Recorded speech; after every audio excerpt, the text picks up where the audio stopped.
Welcome to another episode of Current Affairs MCQs. Let's start with previous day's practice question. The question was, consider the following statements. Statement 1. Current UGC regulations allow for interdisciplinary flexibility, enabling faculty members with varied educational backgrounds to apply for teaching positions in different subjects. Statement 2. National Education Policy 2020 aims to provide more autonomy to higher education institutions to recruit faculty based on a holistic assessment that goes beyond traditional metrics like academic performance index scores. Which one of the following is correct in respect of the above statements? Both the statements are correct, and statement 2 is the correct explanation for statement 1. Both the statements are correct, and statement 2 is not the correct explanation for statement 1. Statement 1 is correct, but statement 2 is incorrect. Or statement 1 is incorrect, but statement 2 is correct. The correct answer is option D. Statement 1 is incorrect, but statement 2 is correct. Current UGC regulations do not support interdisciplinary hiring as they restrict faculty appointments to candidates with consistent subject specialization throughout their educational background. Hence, statement 1 is not correct. The 2018 UGC regulations, through the Academic Performance Index system, place a strong emphasis on quantifiable metrics like publications, often overlooking innovative teaching methods and industry collaboration. NEP 2020 advocates for greater flexibility and autonomy in faculty recruitment, encouraging HEIS to adopt a broader evaluation approach that values diverse contributions beyond traditional API metrics. Hence, statement 2 is correct. Hence, option D is the correct answer. That is, statement 1 is not correct, but statement 2 is correct.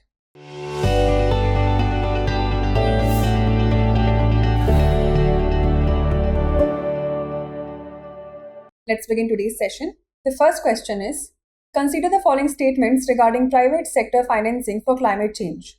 1. Developing countries are expected to require around USD 5.9 trillion in climate finance by 2030, mainly due to their continued reliance on fossil fuels for growth. 2. Private sector climate finance so far has been heavily skewed towards climate change adaptation projects, especially in low-income countries. 3. The majority of private climate finance has focused on countries with lower risk profiles. How many of the statements given above is or are correct? Only 1, only 2, all 3, or none? The correct answer is option B, only 2. Developing countries are expected to require around USD 5.9 trillion in climate finance by 2030, mainly due to their continued reliance on fossil fuels for growth. Hence, statement 1 is correct. Private sector climate finance has predominantly focused on mitigation rather than adaptation, with only 11% allocated to adaptation projects, mostly in developed countries. Hence, statement 2 is not correct. The majority of private climate finance has focused on countries like lower risk profiles, leaving only 15% for low-income countries where climate financing is needed the most. Hence, statement 3 is correct. Hence, option B is the correct answer. Next question is, consider the following statements regarding the trend of contractualization in India's employment landscape. 1. The share of contract workers in India's formal manufacturing sector has exponentially decreased over the last 2 decades. 2. Kerala has a significantly higher share of the industrial workforce employed as contract labor compared to Bihar. 3. Contract workers in India receive similar job benefits and protections as regular workers. How many of the statements given above is or are correct? Only 1, only 2, all 3, or none? The correct answer is option D, none. The share of contract workers in India's formal manufacturing sector has increased from 21.8% in 2001 and 2 to 40.7% in 2022-23. Hence, statement 1 is not correct. Bihar has a higher share of its industrial workforce employed as contract labor compared to Kerala. Hence, statement 2 is not correct. Contract workers do not receive the same job benefits and protections as regular workers, including job security, insurance, and paid leave. Hence, statement 3 is not correct. Hence, option D is the correct answer. Next question is, which of the following statements about the Indian Olympic Association is correct? The IOA is registered as a non-profit organization under the Societies Registration Act 1860. The IOA primarily governs India's participation only in the Olympic Games, with separate organizations handling other multi-sport events. The IOA operates directly under the International Olympic Committee as a subsidiary, or none of the above. The correct answer is option A. The IOA is registered as a non-profit organization under the Societies Registration Act 1860. Indian Olympic Association is registered as a non-profit organization under the Societies Registration Act 1860. It is recognized by the Ministry of Youth Affairs and Sports.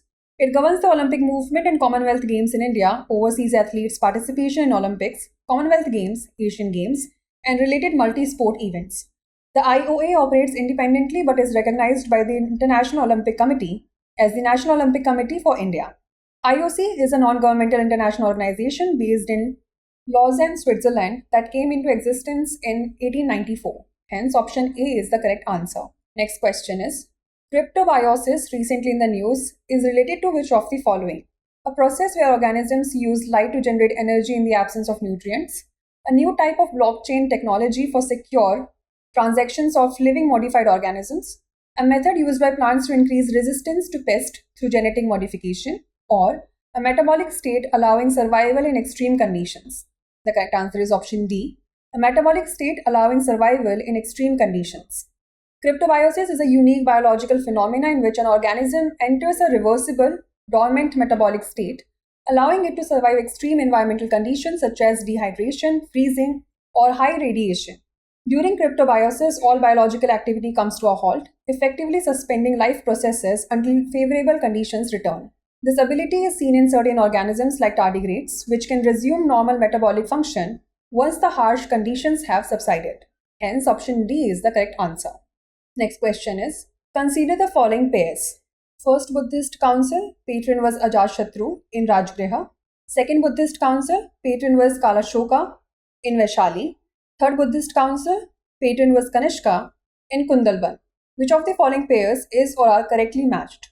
Only one, only two, all three, or none? The correct answer is option D, only two.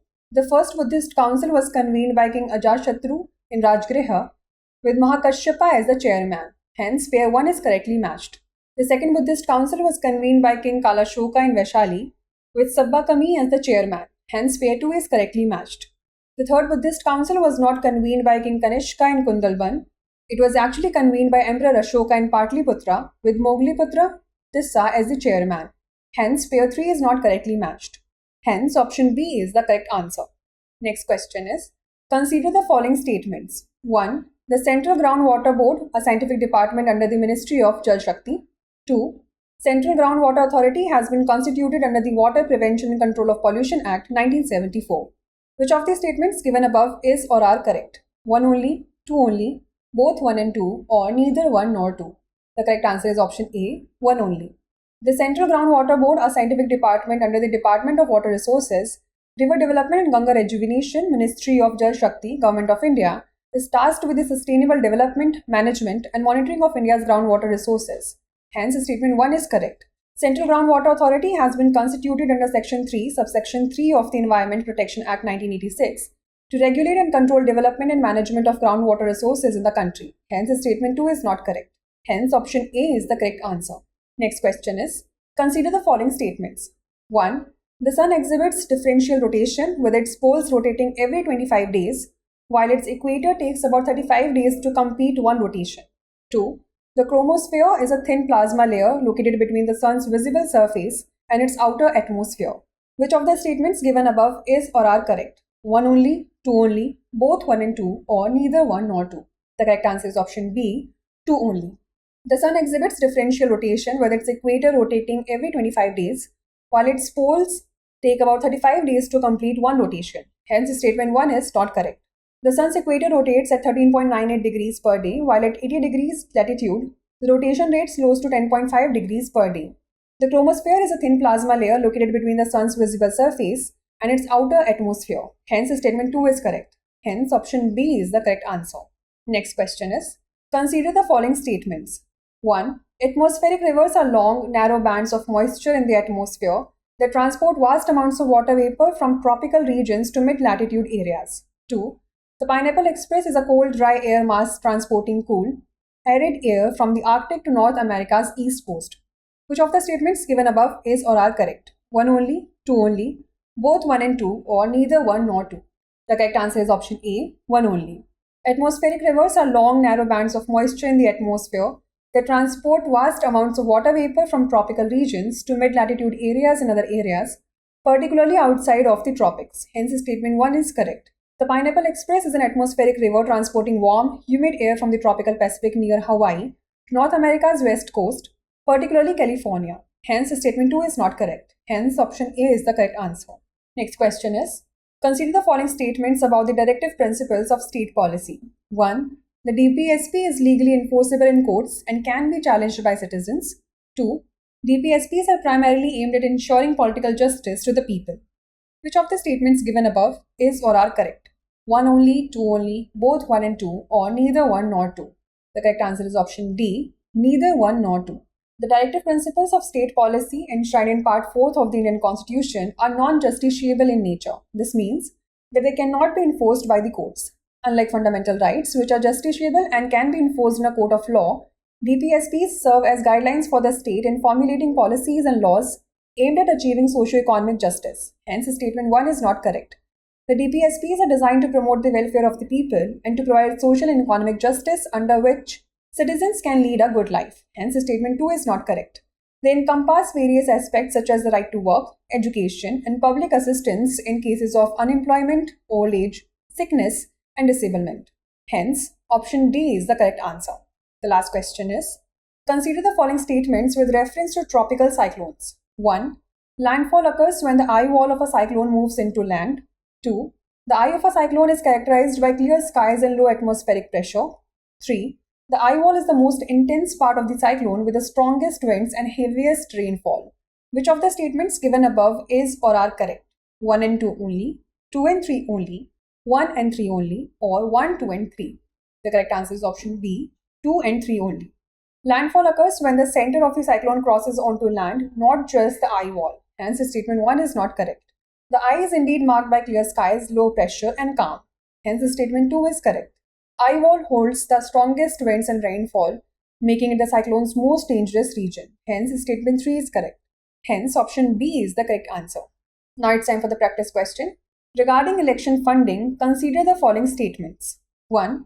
A non-government company with at least 3 years of operation can contribute up to 22.5% of its average net profits from the last 3 years to registered political parties under the Representation of the People Act 1951. 2. Political parties, candidates, and election-related entities in India are prohibited from receiving foreign contributions. Which of the statements given above is or are correct? 1 only, 2 only, both 1 and 2, or neither 1 nor 2? Send the answer to this question in the comment section. Thanks for watching. For more informative content, like, share and subscribe, and do not forget to press the bell icon to get the notifications.